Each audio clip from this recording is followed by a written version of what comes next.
하나님께서 저에게 주신 가장 큰 은혜요 복 중에 하나는 좋은 선배들, 좋은 믿음의 사람들을 많이 만나게 하신 겁니다. 제가 교육전도사 때 함께 같은 교회에서 섬겼던 선배 목사님이 계셨는데 그분의 별명은 피스메이커였습니다. 워낙 사람이 좋고 그리고 여러 사람들이 모인 그런 가운데 서로 이렇게 화기애애한 분위기를 만들어내는데 누구보다도 탁월한 은사를 가진 분이었습니다. 교육자 회의가 좀 엄히 이렇게 진행이 돼서 냉랭하고 차가웠고 그리고 무겁게 가라앉은 그런 상황 속에서도 그 목사님이 그 분위기를 다시 띄우고 서로 이렇게 좀 우스갯소리도 하고 또 서로의 속마음도 솔직하게 나눌 수 있는 그런 역할을 했던 것이 그 목사님입니다. 그 목사님이 사람을 워낙 좋아했습니다. 그래서 한두 번 본 사람도 처음 본 사람도 정말 친근하게 다가와 오랫동안 사귀었던 친구처럼 그렇게 대했던 목사님이신데 그 목사님이 종종 하던 이야기가 있습니다. 우리 어머니가 나에게 늘 이렇게 말씀하셨다. 사람은 3년은 사귀어보고 그 사람이 좋은 사람인지 나쁜 사람인지 어떤 사람인지 확인하고 친구가 되어라. 워낙 사람을 좋아하다 보니까 좋은 사람, 나쁜 사람 그것이 구별되기 전에 확인되기 전에 먼저로 친구가 돼서 그래서 어려움을 겪었던 적을 어머니가 잘 아시는지라 그래서 하셨던 이야기 같습니다. 사실 우리도 이런 얘기를 많이 합니다. 그 사람이 어떤 사람인지 판단하려면 알려면 1년, 2년, 3년은 그 사람을 지켜보고 판단을 내려라. 사실 판단 내린다는 것 자체가 어폐가 있지만 그렇게 말합니다. 또 좀 짧게는 4계절을 경험하고 그 사람이 어떤 사람인지 파악하도록 해라 라고 하기도 합니다. 여러분은 어떤 사람으로 알려지고 평가되기 원하십니까? 내 부서에서, 내 이웃 가운데서, 또 교회 안에서 어떤 이야기를 아무개 권사님은, 아무개 장로님은, 아무개 집사님은, 아무개 성도님은 이런 분이야 라는 이야기를 듣기 원하십니까? 오늘 요한복음 1장 19절 말씀에서는 유대인들이 예루살렘에서 제사장들과 레위인을 파견하고 있습니다. 한 사람이 어떤 사람인지를 알기 위해서 세례 요한이 어떤 사람인지 알기 원해서 그들은 제사장과 그리고 레위인들을 보내고 있습니다. 그리고 19절 중반에 보면 요한에게 직접적으로 묻고 있습니다. 네가 누구냐라고 묻고 있습니다. 여러분, 세례 요한은 어떤 사람입니까?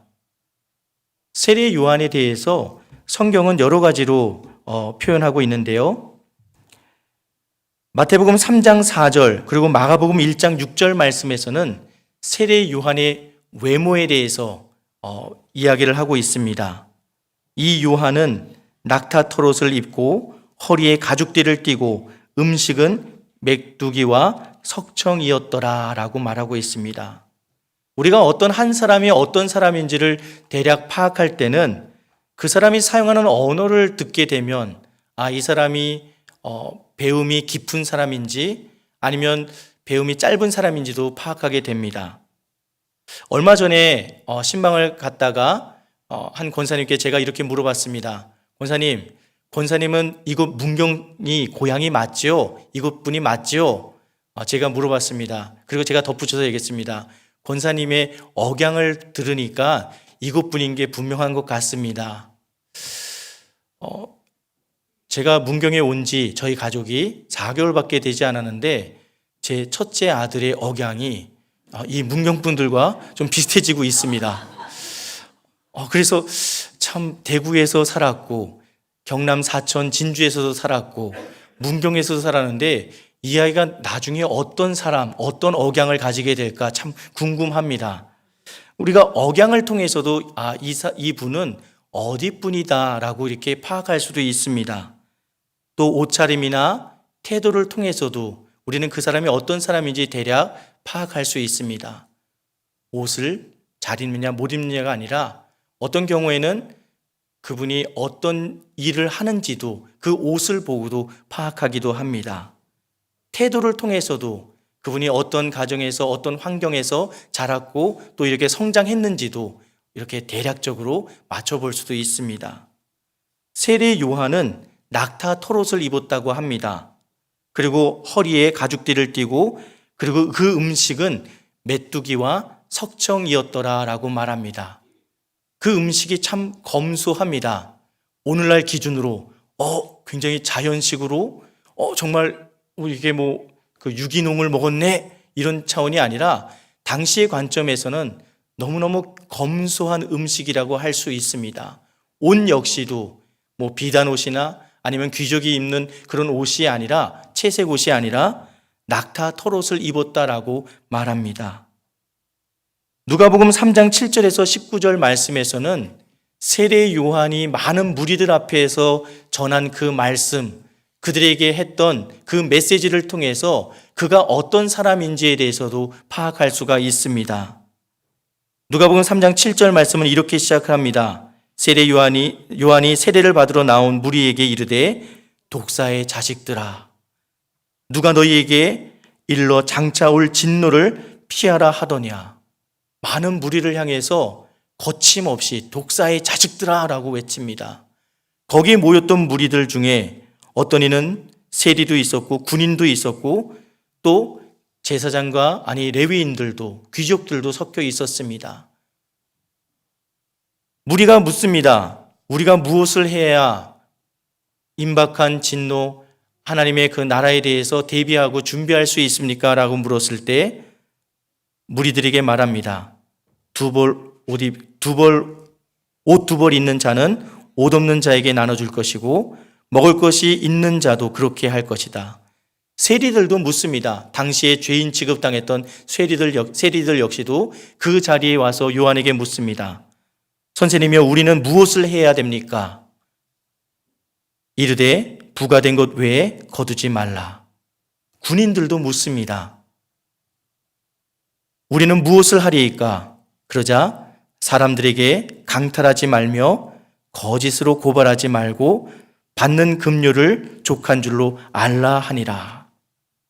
그리고 19절과 20절 말씀에 분봉왕 헤롯에 대해서도 말씀을 하고 있습니다. 19절 말씀이 이렇게 말씀합니다. 그의 동생의 아내 헤로디아의 일과 또 자기가 행한 모든 악한 일로 말미암아 요한에게 책망을 받았다라고 말합니다. 요한은 하나님의 말씀을 전하는 자였고 하나님의 백성이 해야 될 마땅한 바가 무엇인지를 가감없이 선포하는 자였습니다. 그것이 권력자였든 종교 지도자든 아니면 죄인이든 그냥 일반적인 서민이든 그는 가감없이 하나님의 말씀을 올바르게 전한 사람이었습니다. 그런 세례 요한에 대해서 정말 그가 누구인가에 대해서 레위인들은 제사장들은 알기 위해서 그에게 다가옵니다. 내가 누구냐라고 묻습니다. 제사장과 레위인들에게는 하나의 의무가 있었습니다. 많은 랍비들이 하나님의 말씀을 회당에서 가르치고 그 말씀, 율법에 따라 살도록 지도했는데 어떤 또 다른 사상과 가르침이 있다라고 했을 때 그 가르침이, 그 사상이 하나님의 율법에 벗어난 것은 아닌지 다른 이단과 같은 이야기를 하고 있는 것은 아닌지 검증하는 역할을 그들은 하고 있었습니다. 바리새인들이 세례 요한이 가감없이 거침없이 독사의 자식들아라고 외치면서 말씀을 전하자 이 사람의 사상과 그리고 가르침이 바른 것인지 하나님께로부터 받은 것인지 검증해 주십시오라고 요청한 듯합니다. 그들은 예루살렘에서부터 요단강까지 나옵니다. 그리고 내가 누구냐라고 묻고 있습니다. 세례 요한의 복장, 낙타 털옷을 입었다. 그리고 석청과 메뚜기를 먹었다라는 그 기록은 구약 성경 어디서 엘리야의 외모와 엘리야를 묘사할 때 사용되었습니다.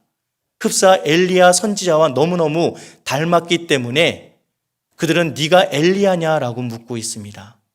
네가 하나님이 보낸 그리스도냐, 그 선지자냐라고 요한에게 직접 묻고 있습니다.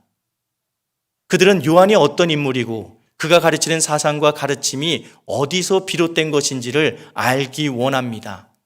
하지만 세례 요한은 그들의 관심의 방향이 잘못됐음을 지적하고 있습니다.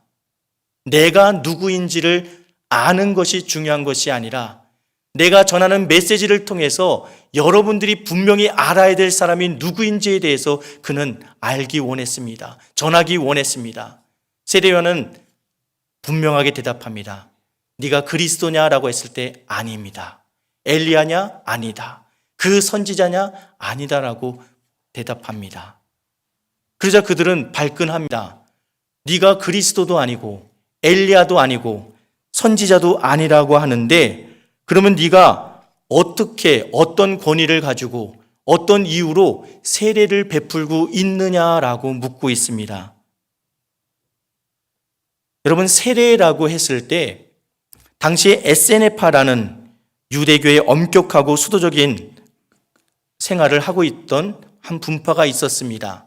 그들 역시 유대교인들이었고 그리고 그 율법을 더욱더 철저하게 지키는 그런 사람들이었는데요. 그 에세네파에 들어가기 위해서 또 에세네파에 속해서 살아갈 때 하나님 앞에 정결을 유지하기 위한 방법으로 그들은 세례의 방식을 선택했습니다. 조그만 뭔가 내가 부정한 일을 했거나 부정한 것을 만졌거나 부정한 일에 관여됐다면 그들은 물속에 들어가 잠겼다가 나옴으로 인해서 정결 의식을 행했습니다. 또 일반적으로 이방인들이 비유대인들이 유대교로 개종할 때 이 정결 의식으로 세례를 줌으로 그들이 이방인이었다가 비유대인이었다가 그들 유대교 안으로 유대인으로 들어올 수 있도록 그렇게 세례를 행했습니다.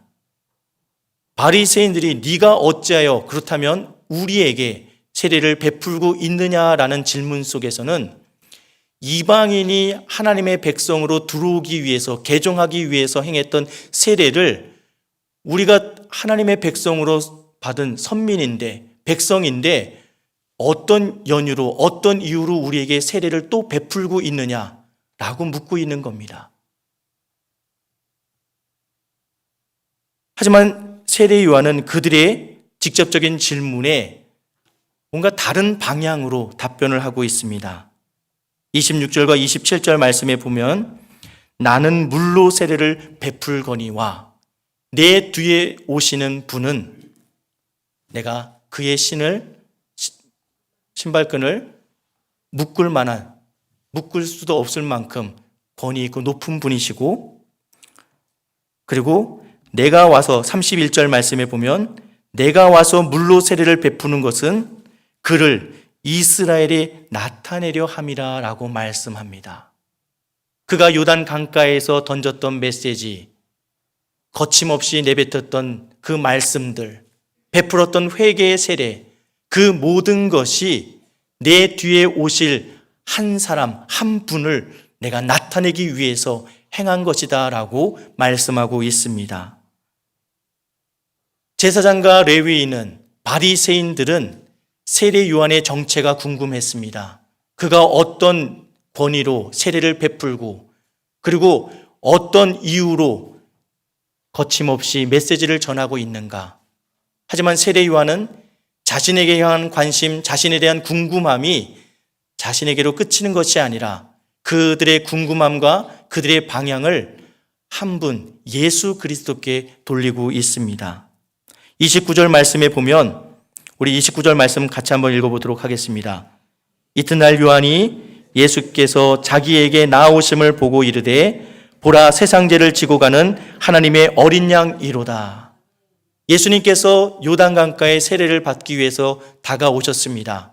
그리고 그 예수님을 향해서 그들의 모든 궁금증, 내가 그를 이스라엘에게 나타내기 위해서 세례를 베푼다라고 말씀했는데 그 예수님을 향해서 보라 세상죄를 지고 가는 하나님의 어린 양이로다라고 외치고 있습니다.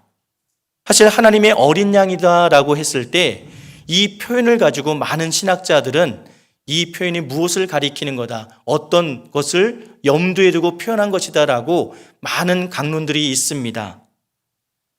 어떤 신학자들은 이 하나님의 어린 양이라는 표현을 유월절 어린 양을 가리킨다라고 말하기도 합니다. 이렇게 유월절 어린 양이라고 표현함으로 인해서 예수님의 죽음과 유월절이 무엇입니까? 430년 동안 애굽의 이집트에 노예되었던 이스라엘 백성들을 구원하여 하나님의 땅으로 출발하기 전에 하나님께서 마지막 재앙, 장자의 죽음을 피할 수 있도록 패스오버, 그 죽음을 넘게 만드셨다라는 의미로 유월절 명절을 지킵니다. 유월절 어린 양이다. 예수님은 하나님의 어린 양이다라는 표현은 유월절 어린 양을 가리킨다. 그런데요, 유월절 어린 양이라고 했을 때 그 쓰는 단어가 헬라어로 프로바톤이라는 단어를 사용한 것에 비해 오늘 세상죄를 지고 가는 하나님의 어린 양이로다라고 표현했을 때 이 어린 양은 다른 표현, 다른 단어, 암노스라는 단어를 사용하고 있으므로 학자들은 유월절 어린 양을 가리키는 것은 아닐 거다라고 말합니다. 또한 유월절 어린 양의 개념 속에는 속죄의 개념이 담겨 있지 않다라고도 학자들은 말합니다.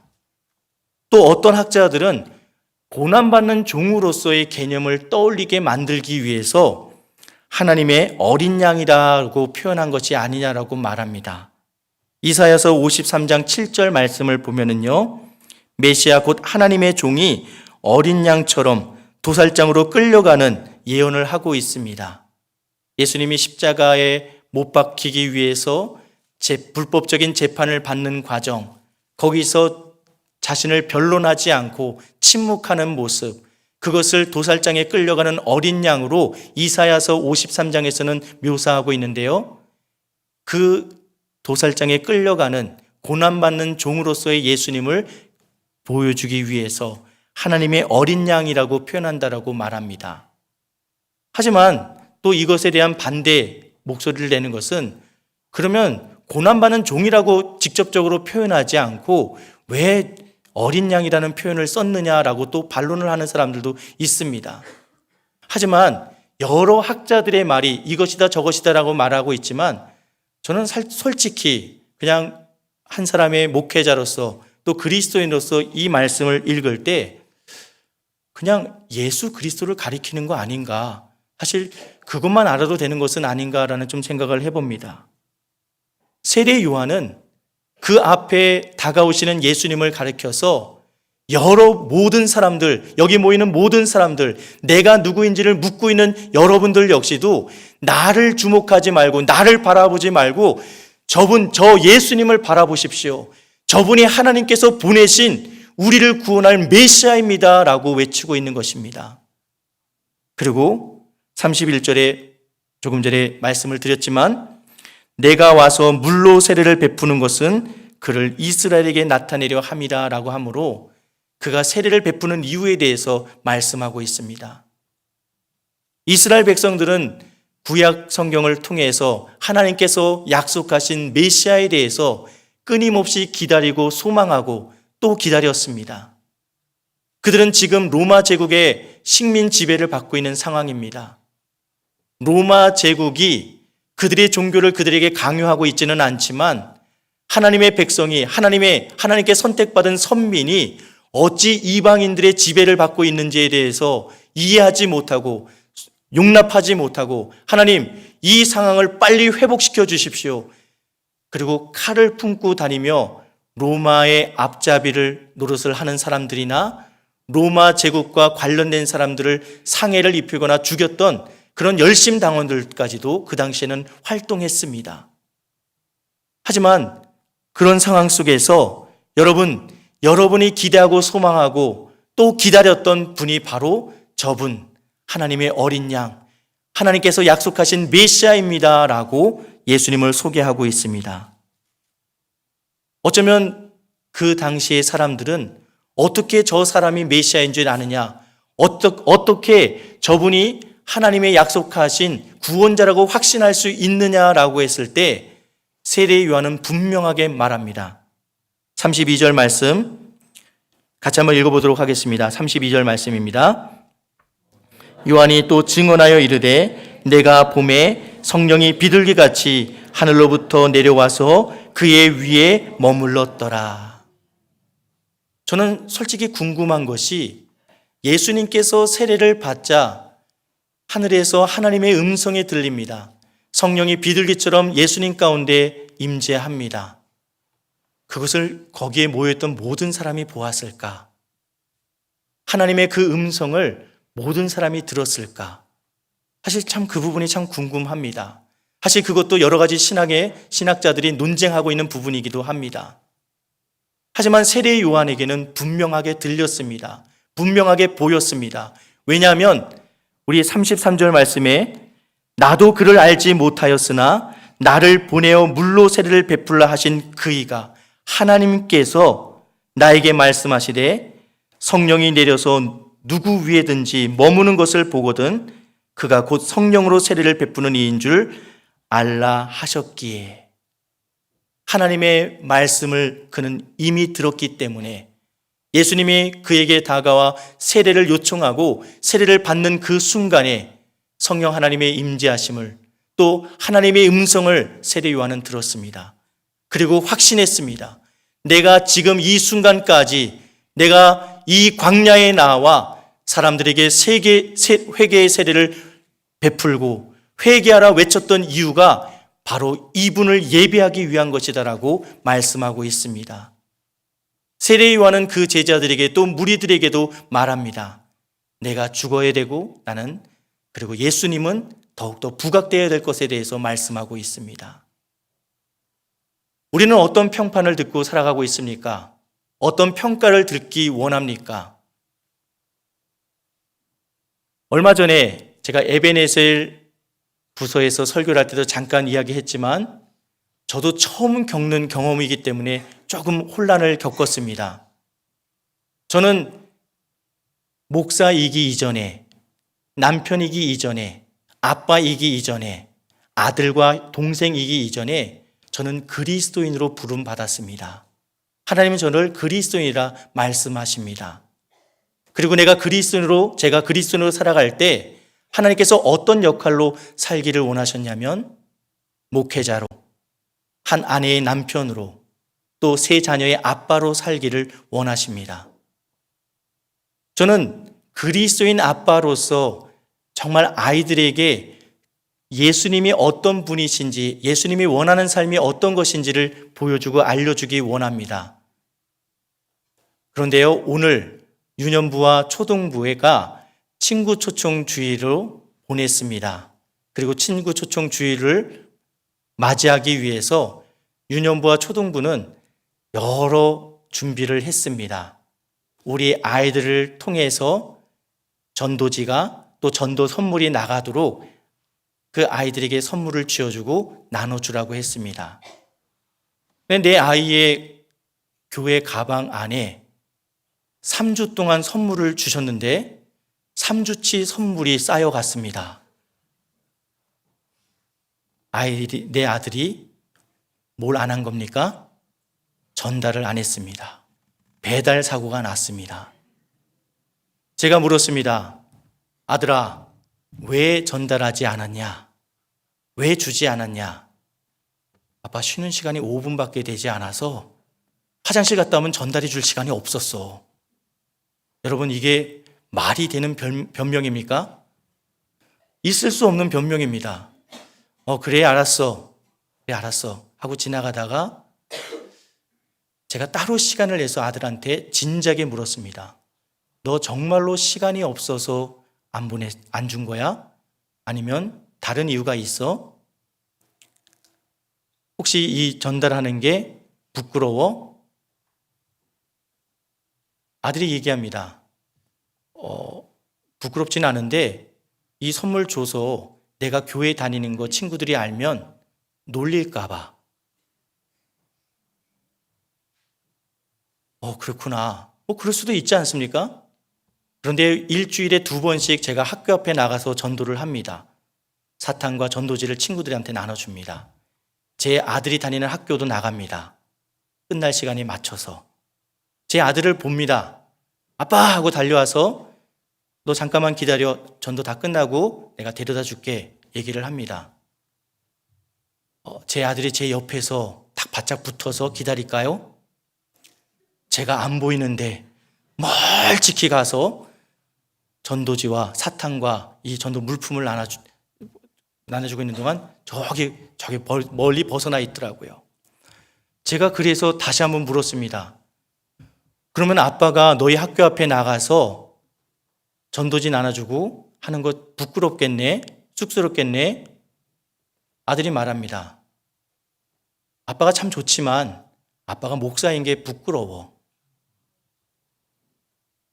제가 머리털 나고 목사가 되고 나서 처음 겪는 일이라서 이 충격이 하루 이상 갔습니다. 아빠가 목사인 게 부끄럽구나.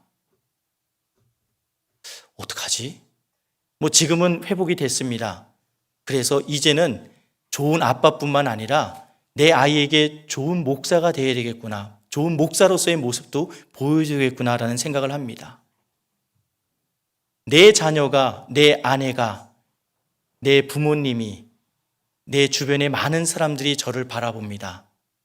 그런데 더 중요한 것은, 제가 생각한 것은 좋은 아빠, 좋은 목사, 좋은 남편, 좋은 아들이 되는 것도 정말 중요하지만 나에게 집중되는 것이 아니라 나를 통해서 살아계신 하나님, 우리의 구원자 되신 예수님을 소개하고 보여주는 것이 우리에게 주어진 하나님의 사명, 하나님의 부르심이 아닐까 생각합니다. 세례 요한은 그것을 너무너무 잘 아는 사람이었습니다.